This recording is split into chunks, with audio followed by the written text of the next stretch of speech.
I'm Sean, and today we're going to talk about filtering. So, what is filtering?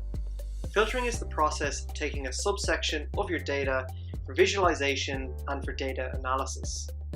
It's essentially tweaking and toggling your report to take control of your analytical needs. Within self-service, there are three main ways we can achieve this. Number 1, buttons, 2, drop-downs, and number 3, our filter pane. So without further ado, let's hop into it. As you can see, I have the education report open here, and firstly, we're going to talk about buttons.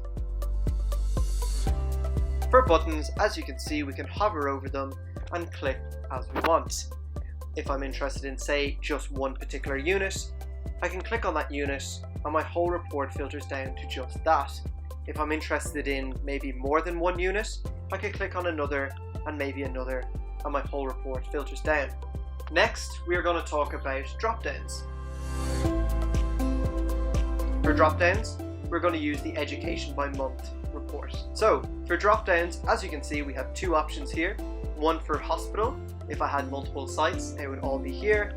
And for unit, as you can see, all of my units are on display here.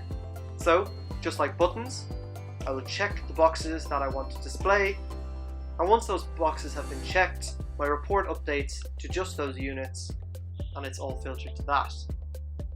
Again, similarly, I can select all and uncheck units in case I don't want to view particular units from my hospital. Finally, we're going to talk about the filter pane.